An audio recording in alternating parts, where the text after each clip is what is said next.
What's good, everybody? It's Robo back with another video, and today I have my college football Week 14 picks. We've got 67 FBS games this week, and I'm going over every single one of them as usual. There's some great rivalry matchups and a lot of championship berth on the line, so before I get into everything though, let me go ahead and recap the Week 13 results. Week 13 was decent picks-wise. I had a great week picking winners again, going 40-22, but an up-and-down Saturday against the spread put me right at 500 overall. But again, some pretty close score predictions and still positive on the year heading into the final week of the regular season. We've got a huge Friday slate as well this week, so without further ado, let's go ahead and get into this week's picks and get started in order kickoff time as usual. Toledo and Akron kick off the week Tuesday night, with Akron coming off a blowout road win over their rival Kent State. Kent State has easily been the worst team in the FBS this season, so you can't put a lot of stock in that, but Akron has competed a few times this season against teams significantly better than them. At the same time, though, this Toledo team is out of the picture in the conference after last week's loss and could come into this game really fired up to finish strong before bowl prep.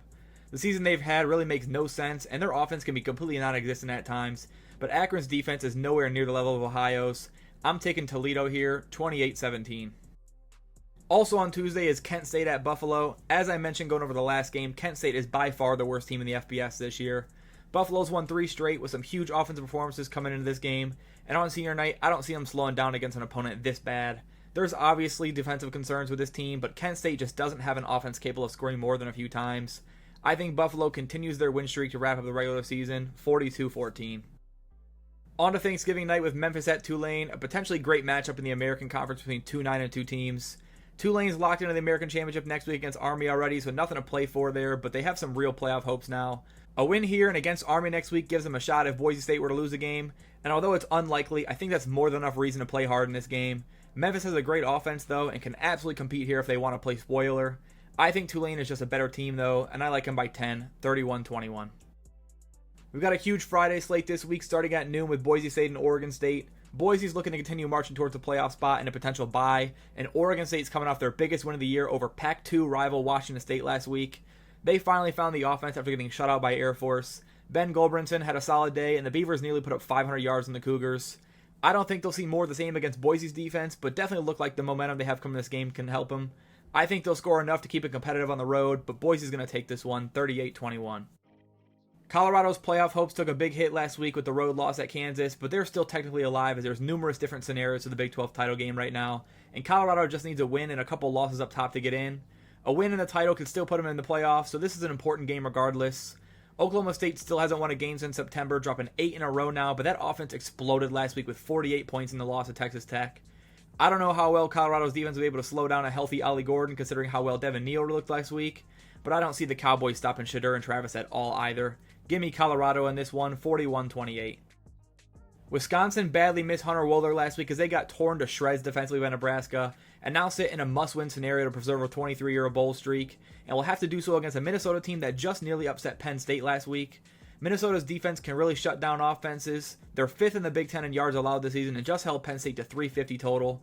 And Max Brosman performed well enough this season to expect the Gophers to score some points on the road against a banged-up Wisconsin D. Even with the bowl on the line, I just don't know if Wisconsin can get it done with all they may be missing in this one. So I'll cautiously take Minnesota on the road to take the Axe back and tie the all-time series with a 23-21 final score. Bowling Green takes on Miami, Ohio this week as the 2 top teams in the MAC. The winner advances the title, and the loser could be out as Ohio sits tied for first as well. This could be an incredible game between arguably the best defense in the MAC against an offense with Harold Fannin and Terrian Stewart. Fannin is arguably the best tight end in the country and a surefire NFL draft pick. He's the guy I think is the clear X factor in this game, as it should be fairly low scoring, so his mismatch ability could take over to win this game for the Falcons. With that big player advantage and a decently comparable defense themselves at home, give me the Falcons to secure their spot in the title, 24-20. Ohio takes on Ball State Friday for a chance to clinch a MAC title game berth. Ball State's given some teams some fits this season in the MAC, but has lost 3 straight after last week's blowout at Bowling Green, and Ohio has won 4 in a row all in blowout fashion, including at Toledo last week. This defense has been unbelievable lately, giving up just 33 points across the last 4, and with a title shot on the line, they shouldn't play much different, so give me Ohio to win this one comfortably again, 34-17. East Carolina hosts Navy this week with some big injury news looming. Blake Horvath left the Tulane game early with an injury, and his status is unknown for this one right now. If he can't go, it could be another tough day for Navy, but I think they'll find a much easier time running the football against ECU as opposed to Tulane. Nothing's on the line in this game as Army and Tulane have already clinched a title match next week, but East Carolina's rolling right now after last week's huge comeback second half. They've won 4 straight with an offensive explosion, and with the Horvath injury looming, I think trusting ECU at home is the right move here. Give me the Pirates by 3, 31-28. Ole Miss had their playoff hopes shattered last week at the hands of the Florida Gators, and now will look to rebound by securing a win in the Egg Bowl. With this year being one of the more one-sided spreads in a while for this matchup, but still a history of close battles regardless as many rivalries go. Ole Miss's defensive line is such an advantage, I definitely think they'll control most of this game, and if they come in pissed off enough, it could end up a really ugly score. But part of me thinks they could also be a bit lackluster with nothing big to play for and a weaker Mississippi State team coming into this one. And the Bulldogs have hung around with teams of Ole Miss's caliber this season in Tennessee, A&M, and even Georgia, so I'll take them to cover on the road, but not by much, 41-17 Ole Miss. Liberty's on the road for the regular season finale at Sam Houston, a team who's really fallen off performance-wise after a strong start to the year, but is still taking advantage of a pretty weak schedule to be 8-3. The offense has put up 14 points or less in 4 of their last 5, with the only outlier being a 23-point overtime game against Kennesaw. And in both games against comparable opponents to Liberty, they lost by double digits. This is a home game though, and Liberty has struggled quite a bit in that respect, but the way this offense is looking, Liberty may just need a few scores to get it done. Their defense hasn't been great at all though, so I expect a solid day from Sam Houston, but not solid enough. I've got Liberty 27-21. Colorado State's Mountain West hopes are pretty bleak right now after last week's loss to Fresno State. They'll need to win Friday and hope for a Nevada upset over UNLV, which is obviously unlikely. But in terms of this matchup, they should be able to handle business, as Utah State's defense shouldn't have much of an answer for CSU's offense. The Aggie offense is super hot right now, but getting Colorado State under a touchdown here at home seems like decent value with how bad they are defensively. This is a game I think they can win by more than one score. I'll go a bit conservative though because of how well the offense is playing, 38-28. Texas State's on the road this Friday at South Alabama, and I have no words for what I watched last week. After back-to-back slaughters, they gave up 52 points to a 2-win Georgia State team in their own building. Just a terrible defensive effort against a team who hadn't won since week 3. I definitely think they'll perform better this week, but it almost seems like after getting bowl eligible, they just didn't care much. And now facing an opponent that can match their offensive firepower on the road, I want no parts of buying into them flipping the switch again. As inconsistent as their play has been, South Alabama is just a solid Sun Belt team and should come to play on senior day. I'll take them here close, 34-31. Next is Stanford at San Jose State. This Stanford team has looked completely different the last 2 weeks after the bye, taking down Louisville and nearly upsetting Cal as double-digit underdogs in both matchups. Ashton Daniels looked better, and the defense got a bunch of stops last week. They're still weak enough to lose to just about any solid group of 5 team when they don't play their best, and San Jose State does fit that bill as a very competitive team in the Mountain West. But a lack of finishing from San Jose State, on top of how improved Stanford's looked lately, is swaying me enough to take Stanford on the road here as underdogs. I think they finish the year on a high note with a 27-24 win. We've got a rivalry matchup Friday night as Georgia hosts Georgia Tech to wrap up their regular seasons. Tech coming into this one on a 2-game win streak after surviving a huge scare from NC State with a last-second touchdown. And Georgia looking to stay in the playoff race prior to the SEC title next week against a scrappy team that recently took down Miami. Georgia's obviously still got some issues as an offense, and last week had a terrible start defensively as well as giving up points to UMass. But as a unit, they still are a substantially better team than Georgia Tech from a talent perspective. Haynes King is not someone you can ever count out though, and Aaron Philo has done a great job so far as a leading passer. I think this offense finds enough success in this game to keep it close for a while, but Georgia should win this game. I'll go 31-20. Iowa and Nebraska face off at Kinnick at night on Friday. Jackson Stratton will get the start here again for Iowa after playing last week, as McNamara still hasn't been cleared by the doctors. But like I mentioned last week, that shouldn't matter too much as this team's bread and butter offensively is the run game with Caleb Johnson and Kamari Moulton. If those two get going, especially Caleb, they can take over games and let the defense finish the job on the other end. Nebraska secured bowl eligibility last week with a big win over Wisconsin, so that's finally off their backs as they head into this one. I just don't see Nebraska having a similar day offensively this week at all. Iowa's going to make life really tough on Raiola, and he may struggle with decision-making here. The defense is solid enough to limit Iowa as well, though, so I do like it to be a low-scoring final here, but Iowa takes this one 24-14. Utah travels all the way to Orlando for the final game of the year for both them and UCF, and this could also be the final game for Kyle Whittingham, as he announced he may decide to retire after the season. Isaac Wilson's out, so Utah will turn to yet another quarterback in Luke Bottari, who's got some wheels. I don't expect the offense to do too much, but Utah's defense can keep them in this game for sure. They've got one of the better run defenses in the Big 12 that could slow down an elite back in RJ Harvey enough to give him a shot and put some pressure on a young quarterback as well. But I think as we've seen on the road, this offense just doesn't have enough juice to win these games. I'll take UCF by a touchdown, 30-23. We'll start Saturday off with the game at noon, Michigan at Ohio State, but a much less anticipated battle than the last 3 years has been. There's an obvious gap between these two teams this year as Michigan lost so much in the offseason and has not looked remotely good enough to beat the Buckeyes. The one advantage that gives some hope here, though, is their defensive line up against an injured Ohio State front. If they're able to get consistent pressure and limit the running game, Michigan could get stopped similar to how they did at Indiana to stay in this game. I just don't know where any of the offense is going to come from at all against the Ohio State defense, especially if Colston Loveland misses this game. The receiver to corner matchups are pretty rough as well, with Will Johnson potentially out again. So give me Ohio State big at home for the first time in a long time, 38-10. Tennessee heads over to Nashville to take on Vanderbilt this week with a chance to potentially make their final case for the playoff spot with so many moving parts still to come with the rankings. A win here in convincing fashion could give them a great shot at an at-large spot, but a loss would certainly destroy any chances they have. Vandy's a real tough team, as we've seen this year, hanging with the majority of the SEC besides South Carolina. And this is Diego Pavia's senior night after being denied a waiver to play next season. I expect him to give this one his all to try and pull off yet another upset to end the regular season. But Tennessee's defense is really good, and they've got too much to lose here. I'll take them to survive here, 28-20. South Carolina and Clemson face off this week in Death Valley, and maybe the biggest game in this rivalry's history. This could be a playoff play-in game, as South Carolina's resume, despite 3 losses, looks more than good enough, and Clemson with another win could certainly get a spot. Regardless of importance, this is a really good matchup. South Carolina performed like one of the best teams in the country lately, and Clemson had a stretch where they looked dominant prior to the Louisville loss. I genuinely could see this game going either way, as Clemson can be such a tough place to play, but considering how hot South Carolina is and how strong the defense can be, and the fact Clemson already has dropped the home game this season, give me the Gamecocks to shock the Tigers on the road, 27-24. Army takes on UTSA this week after the blowout loss to Notre Dame, but this could be a much tougher game than they'd hope now, as they'll be without arguably their best defender in Kyle Lewis as he went down last week. And to add on to that, teams are 0-8 this season against the spread the week after playing Notre Dame, excluding teams with a bye. UTSA's offense has been elite in recent weeks, dropping 40+ in 4 straight, but obviously the Army defense and pace will be the best they've seen in a while. I just think this game reads like one that can go down to the last possession. I'll take Army to survive a close one at home, 31-28. Back to the Big Ten, we've got an in-state rivalry with Illinois on the road at Northwestern from Wrigley Field. Northwestern's coming off an absolute beatdown by the Wolverines last week and are officially out of bowl contention now with 7 losses, but a chance to finish strong with a ranked win over a rival at home should be enough to get a solid game out of the Cats this week.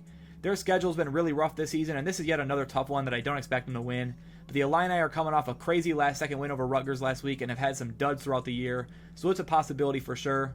I like them to win this one, though, on the road close, 27-21. Louisville, Kentucky battle for the Governor's Cup this week in Lexington. Kentucky's won each of the last 5 matchups, including last year's upset in Louisville. Freshman Cutter Boley will make his first career start this week for the Wildcats as they turn towards the future, and we'll see if he can provide a spark, as this offense has been pretty dreadful all season long. But Louisville's pass rush could definitely make that tough on them. The big difference in this game for me is Louisville's offense. Tyler Shuck and Isaac Brown have been much more consistent all year. Kentucky's defense has been solid, but I just can't trust their offense in a freshman's first start. I'm going with Louisville in this one, 28-20. UConn and UMass face off in a battle of independence this week for the final time before UMass joins the MAC next season. And just based on how these teams have played this year, I definitely think this is a game UConn should win. But UMass has definitely improved in some areas this season and given some teams a tough battle, including Georgia for quite some time last week. Putting 21 on Georgia is no easy task, so I definitely think that should give them some real confidence and momentum heading into this game, which is obviously a winnable one at home. UConn proved they can hang last week, though, falling on the road to Syracuse by just 7, so this will still likely be an uphill battle for the Minutemen this week. And despite thinking they've got a shot, I just think this UConn offense is a bit too good to be stopped enough here. I've got them taking it close, 31-24.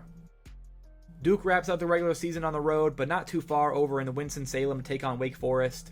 Wake competed with Miami for 3 quarters last week, and although it ended in an ugly blowout, it was a step in the right direction as the season's been a near disaster for the Demon Deacons. Duke, on the other hand, is looking to finish off with 9 wins here, coming off an upset win over Virginia Tech last week.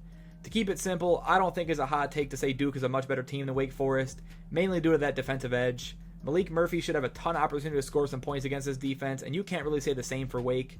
I do expect this to be a battle still because Wake is at home, but I would be surprised if Duke lost this one with how they've played this season. I'll go 30-23 Duke. Kansas heads to Baylor to wrap up the year, coming off a 3rd straight upset win, taking down Colorado in blowout fashion this time, and now looks to get bowl eligible after a 1-5 start to the year.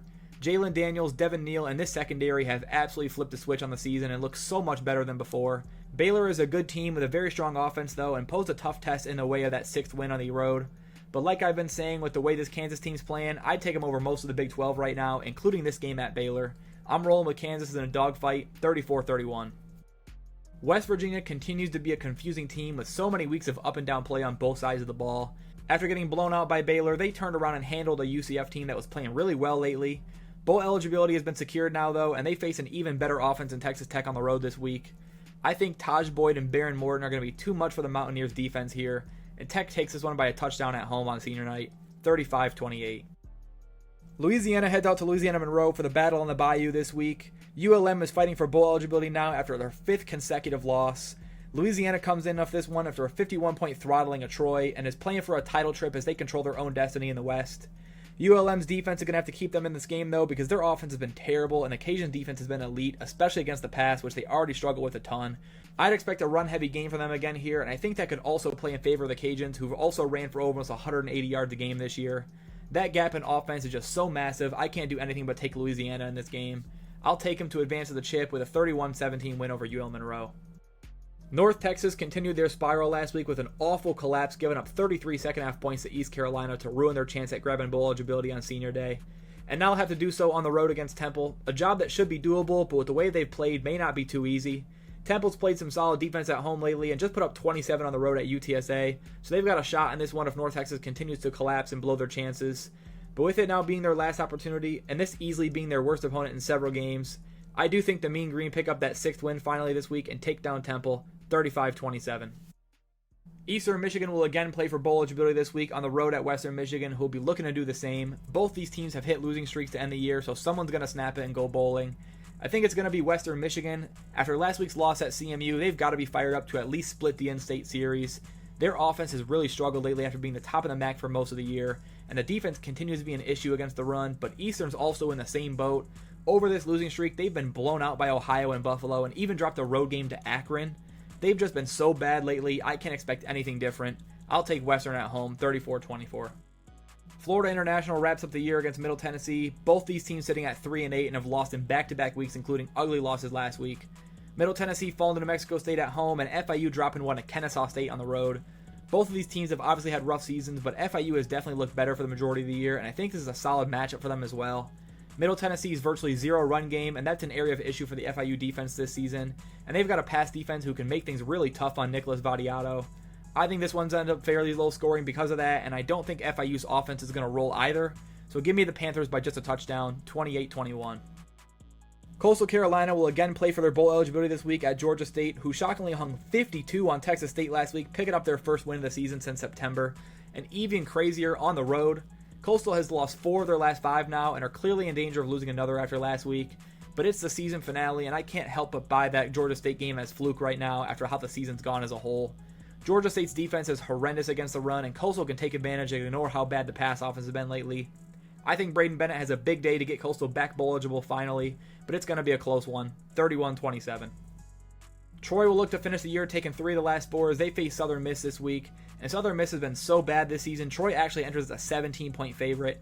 Despite being 3-8, Troy's played much better football recently and even hung around with Louisiana for a bit last week on the road. They really have no business dropping this one with how they've played, but I will say Southern Miss has covered as big underdogs in the past, including last week against South Alabama. I don't think Troy has the offense that a Texas State and Marshall had to be able to wipe the floor with them in a similar way, but I obviously think they take care of business here regardless. I'll go with a 35-21 final score. South Florida comes into this week's road matchup with Rice absolutely rolling offensively, putting up 59 and 63 in back-to-back weeks. This Rice defense is a lot tougher than Charlotte and Tulsa, but after giving up 40 to UAB last week, I can't help but expect more of the same from the Bulls offense. We'll see which Rice team shows up to this game, but their offense is nothing to show they can hang if this one ends up a shootout. And I think riding with a hot hand here is the way to go with nothing on the line on either side. Give me South Florida continue rolling, 38-28. Next is Pitt at Boston College. Two teams heading in pretty opposite directions right now as Pitt's dropped 4 straight after last week's blowout loss at Louisville. And Boston College 2-2 in their last 4, but hanging with both SMU and Louisville and coming off a rout over North Carolina. The quarterback play for Pitt has been so bad lately, and Holstein's dealing with another injury. So this is probably a game where they look to establish the run to have a chance. But Boston College's run defense hasn't been bad this year, and I really like the strides their offense has taken lately. They'll need to take advantage of Pitt's terrible pass defense to stay hot, and I'm not still sure how effective Grayson James can be throwing the football. But I just can't trust Pitt on the road right now, so give me Boston College by a touchdown, 31-24. Arkansas State hosts Old Dominion this week, and their Sun Belt hopes are now dead, as with tiebreakers, they have no way into the title game. So this one will just be about starting bowl prep off on a high note. Old Dominion's a solid football team despite their 4-7 record, actually statistically outperforming Arkansas State this year in both offense and defense. And they like to run the football, which Arkansas State has struggled with to stop virtually all season. Even last week, they gave up 7 yards a carry to ULM, but on the other hand, Old Dominion's defense has been pretty bad in both phases, giving up a massive game to Braylon Braxton last week for Marshall. I think this is another toss-up game with back-and-forth offense, and at home, I actually like Arkansas State to pick up a win number 8 here, 30-27. Penn State really struggled last week on the road at Minnesota, nearly getting upset there until a late game-sealing drive ended the game with a 1-point margin. And it was our first time since the Ohio State game we've seen the Penn State offense get stopped. They couldn't find much on the ground and had to grind out the win after some big plays from Minnesota. This Maryland team they'll face, though, has lost 4 straight with none really coming that close and has completely lost the offense they had early on in the season and are now free-falling downwards. Penn State's got a home playoff game to play for here and should dominate this one from start to finish, especially with their pass rush against a weak O-line. Give me Penn State big, 42-13. Notre Dame will look to finalize their case for hosting a playoff game this season with a road matchup at USC. This USC team has just not been good for most of the year, but has survived the past few weeks, taking down Nebraska and then UCLA in a close one last week. This is obviously a rivalry matchup they'll definitely get up for, as Notre Dame won last season and has taken 5 of the last 6. But outside of that NIU loss, this Notre Dame team has been flat out unstoppable, just blowing out teams left and right. Sure, the schedule can be called a little overrated and soft, but they absolutely manhandled Army last week, and I really don't think this USC team has what it takes to give Notre Dame a big enough scare either. This team is on fire and clearly wants that playoff spot, so I'll roll with them again this week to finish it, 31-20. Now on to the Iron Bowl. Alabama hosts Auburn this year after last year's heroic 4th and 31 score from Milroe to Bond, and Auburn will be looking for revenge and comes in ready, taking down Texas A&M in quadruple overtime last week in Jordan-Hare. This game's always competitive outside of the occasional matchup, and this Alabama team has not looked the part whatsoever of a playoff team in certain games this year, especially last week getting blown out by Oklahoma. That leads me to believe Auburn's going to give them another incredible game here, but in Tuscaloosa with a playmaker like Ryan Williams on their side, I do think the Tide get it done and close off the Tigers by a touchdown, 27-20. Miami at Syracuse could be a fun one this week with the nation's leading passer in Colin McCord taking on Heisman candidate Cam Ward.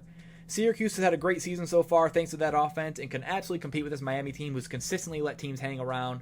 Fourth quarter, Miami has been a completely different beast though, so we'll see if that continues against a weaker Cuse defense. But after last week's game being so close with Wake until that fourth quarter, there's no reason to think Syracuse can't with McCord's big game experience. But Miami has a playoff spot on the line here, and Cuse's defense still struggles to get stops. I'm putting them on upset alert, but give me Miami to survive by a touchdown, 38-31. SMU continued to absolutely roll through the ACC last week as they dusted Virginia 33-7 to remain undefeated, and they'll look to finish that off in the regular season this week, now firmly in the playoff mix as they take on Cal. This Cal team definitely has the power to pull off upsets like we saw them nearly do to Miami, but they've also had some duds, especially as of late, falling to NC State, Syracuse, and very nearly Stanford last week. Fernando Mendoza is still a solid quarterback, and I still love Jaden Ott, but this team hasn't been playing their best ball as of late, and SMU has a clear path to the playoff right now with the whole team on fire. I think SMU stays undefeated in the ACC as they head to the championship this week, 38-17. Arizona State picked up an unbelievably wild win last week over BYU with a surreal ending, and one that definitely could have been avoided with some different decision-making late. But nonetheless, the Sun Devils are firmly in control of their own destiny in the Big 12 and potentially even the playoffs as they finish strong here and play for a title next week. They're on the road at their in-state rival at Arizona, who has had just a disastrous season to their preseason expectations and are now officially out of the hunt for a bowl game. All they've got left to play for here is to spoil the mood in Tempe, but I don't see that Arizona defense stopping Scadaboo and Levitt whatsoever. ASU is too hot and too talented for the Cats in my opinion. I like them by 2 scores here, 35-21. Missouri takes on Arkansas Saturday in Brady Cook and Luther Burden's final games in Memorial Stadium, a place they haven't lost in since October of last season. Missouri comes into this one after a road blowout at Mississippi State and the heartbreaking loss at South Carolina, and Arkansas kind of struggled to put away Louisiana Tech last week handily. This is a game I think we finally see Cook, Burden, and Weiss take over. Arkansas's got the worst pass D in the SEC, and I think Missouri's defense can slow down Taylor Green enough to stay in front. I'm rolling with Mizzou to send the seniors off with a win, 30-24. Rutgers and Michigan State face off from East Lansing Saturday with a bowl game on the line for the Spartans. After taking down Purdue despite a terrible second-half collapse, they are now just 1 win away, and they're getting a Rutgers team who's already bowl eligible and coming off a crushing loss to Illinois in the final play of the game. One of the worst losses I've seen in quite some time as a football fan, so we'll see how they respond to that. As a matchup, I think this should be a fairly low-scoring game between 2 below-average football teams, but I do think Rutgers has an edge as the better of the 2, honestly. If MSU comes out the way they did in the first half, they can definitely win this one, but after seeing how easily Purdue came back and nearly tied that game, I think Rutgers bounces back and takes this one on the road, 24-20. UCLA is done with Big Ten schedule and will take on Fresno State to wrap up the year. No bowl this year for the Bruins, but a chance to continue building towards the future as they've still won 3 of their last 5 and should be able to make that 4 out of 6 this week. Fresno State's a solid Group of 5 team, but has had some really bad losses this season, and I think UCLA's defense is the best they've seen since Michigan in Week 1. Especially with this one being at UCLA, I just don't see Fresno hanging around long enough to cover a spread under 10. Unless UCLA comes out unmotivated, I like them to end the year with a win, 28-14. We've got NC State at North Carolina this week. NC State looking to get bowl eligible to win over their rival, and UNC looking to end the Mac Brown era with a win after they announced his firing at the end of the season. The past 2 weeks have not looked good for the Tar Heels, struggling to beat Wake Forest and getting blown out by Boston College. And despite 2 losses, NC State comes in playing some decent ball lately, hanging 59 on Stanford and nearly upsetting Georgia Tech last week on the road. I really like how this offense is playing right now, and I think the lack of a passing attack to help Amari and Hampton is going to make this game a tough one for the Heels to win. I've got NC State with the upset to make a bowl game, 30-28. Now over to more action. Central Michigan's on the road at Northern Illinois this week. Central shocked me last week, completely shutting down a good offense in Western Michigan, taking the rivalry win at home for the first time in several years. But as Northern Illinois proved just a few weeks ago, they're a much better team than Western this season and have truly a great defense in the MAC. Central's offense is almost completely dependent on running the ball, and NIU has shut it down all season long. There's no reason to let CMU hang around in this one. I think NIU rolls them at home, 27-10. Next is UAB at Charlotte, a matchup of 2 really struggling teams coming off of big wins last week. UAB blowing out a decent Rice squad, and Charlotte taking advantage of a really beat-up FAU team that just fired Tom Herman the week prior. Deshaun Purdy and Omega Blake were absolutely unreal in that game, though, and could give UAB's defense another dominant performance to end the year. But UAB has improved a bit lately outside of the Memphis blowout, which was expected, and last week's win was good enough for me to think they can potentially upset Charlotte here on the road. I just wasn't moved much by last week's win for Charlotte, so I'm going to take UAB here, 35-31. Tulsa made some headlines this week, promoting wide receivers coach and former North Carolina star Ryan Twitzer as their interim head coach for this week's matchup against FAU. And although it's been an ugly year for Tulsa, it's been even worse for FAU. Just 2 wins on the year and even worse without Cam Fancher now. Tulsa has shown some real offense recently, despite some disgusting defensive performances, and I just don't think FAU is strong enough on either side to outmatch them on the road. Obviously, with how bad both these teams are, this could go any way, but I think Tulsa has shown more offensive consistency and are worth taking as slight home dogs to end the year, 31-28. Jacksonville State hits the road at Western Kentucky with a potential conference title matchup on the line. Jacksonville State is already locked in as they're undefeated in conference play, but Western Kentucky's tied with Liberty without the tiebreaker right now. If Liberty beats Sam Houston, they're eliminated prior to this game. The outcome of that game could change things here, but based on recent play, I don't really love Western Kentucky's chances here at all. They dropped the home game to Louisiana Tech and got blown out by Liberty last week, and Jacksonville State has just found a way to win week in and week out and are just simply a better team than that Liberty team the Toppers just lost to. I'll roll with J-State to finish strong, 34-31. Louisiana Tech takes on pesky Kennesaw State this week, with both these teams playing much better ball to end the year rather than at the start.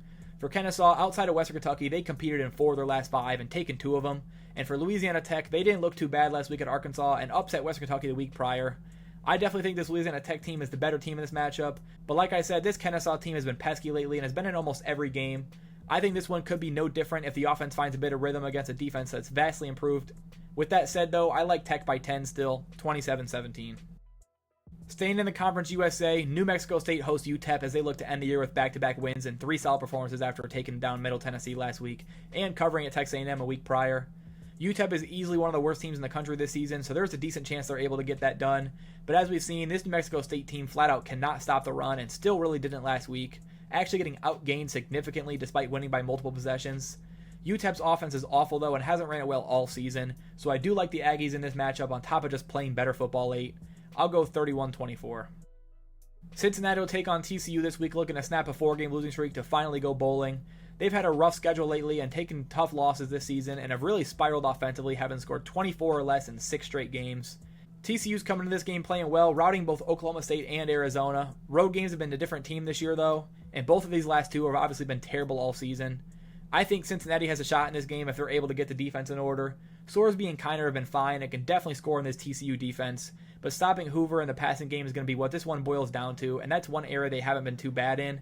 So I'm going to take an upset here and say Cincinnati gets bowl eligible finally, 33-30 over TCU. Georgia Southern could be playing for a trip to the Sun Belt title this week at home against arch rival Appalachian State. Their game kicks off before current East leader Marshall's road matchup with James Madison, so a win here will have them watching that one in hopes for a Marshall loss to get in. App State has just 1 road win on the season, a 2-point win over East Carolina way back in Week 3, and besides that, every other game has been pretty ugly this season. They're coming off a big win over James Madison at home last week, though, and could use some momentum to help them here. But Georgia Southern's had a chance to end App State's season in the process. With a lot on the line and how bad App State's been on the road, I'm going with Georgia Southern to stay alive for the late game, 37-31. Washington State ends the year with Wyoming, and it's been a rocky finish for the Cougars, dropping their last two at New Mexico and Oregon State. The defense has been a real problem, honestly, all season, but especially as of late. This Wyoming team is just 2-9, but playing better football the last few weeks, beating New Mexico and hanging with Colorado State and Boise State. Harrison Whaley should see more increased usage this week, and although I don't expect them to come close to winning, I think 17 could be enough to sneak a cover. The defense has played well, and I think they'll be able to run on this defense. I've got Washington State for the game, though, 38-24. Indiana took a beating last week in the shoe after a promising start to the game, and it potentially could have hurt their playoff hopes as they're now towards the back end of the projected rankings and could definitely use a convincing win over a horrendous Purdue team this week. Any result other than a blowout could lead to a ranking lower than they were hoping for as we head into the championship week next week. But honestly, even considering last week, this Purdue team is absolutely awful in all phases of the game, and Indiana probably want to run up the score here for some flash. I've got the Hoosiers 41-10. Florida takes on Florida State this week after the huge upset in Gainesville over Ole Miss. The Gators have really hit their stride on both sides of the ball lately, and DJ Lagway continues to impress even against top defenses. Florida State finally picked up win number 2 last week against Charleston Southern, a much-needed win, but obviously a level opponent they're expected to demolish. So I don't think it'll have much of an impact on this game at all, and I really don't expect Tallahassee to rock on Saturday night with how awful this season's been for the Noles. So home field advantage isn't a big factor for me here, and I don't know where this offense is going to come from out of this FSU team, so I like Florida by multiple scores on the road, 31-14. Oklahoma picked up an unbelievable win over Alabama last week with a dominant defensive performance, picking off Milroe 3 times and holding him to 2 yards of carry on the night. Jackson Arnold had a huge day on the ground himself, rushing for 130 yards in the win, and that can definitely be used as positive offensive momentum as they head into Death Valley to take on LSU. This LSU team got a win last week against Vandy, but it was a pretty lackluster game considering how well Nussmeier played. I think Oklahoma's defense brings a much tougher challenge for the Tigers this week. I'm expecting this to be another low-scoring game where Nussmeier can't find too much of a rhythm. But trusting Oklahoma's offense on the road to pull off another upset isn't something I'm going to do. I like LSU in a close one, 24-20. Oregon to prepare for a Big Ten title rematch with Ohio State this week by taking on Washington at home for senior night.